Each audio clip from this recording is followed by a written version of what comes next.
বন্ধুরা কেমন আছেন? আজকে আমি বড়ি ভাতে করব।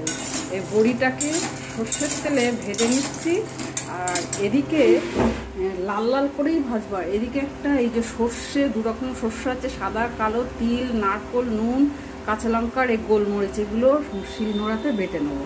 বড়ি ভাজা হয়ে গেছে লাল লাল করে, আর এদিকে মশলাটাও পেস্ট হয়ে গেছে। দুটো কাঁচা লঙ্কা এক্সট্রা দিলাম, একটু নুন দিয়ে দিলাম, চিনি দিলাম, কালো জিরে দিলাম, সর্ষের তেল দিলাম। এবার এটা ভালো করে তো বড়ি জল টেনে নেয়, একটু জল দিলাম, এই শিল ধোয়া জলটা দিয়ে দিলাম।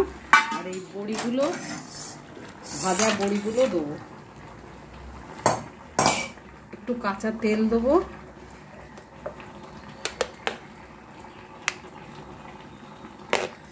টিফিন বক্সটা জল ফুটে গেছে, বসিয়ে দিয়েছি, এবার ঢাকা দেবো।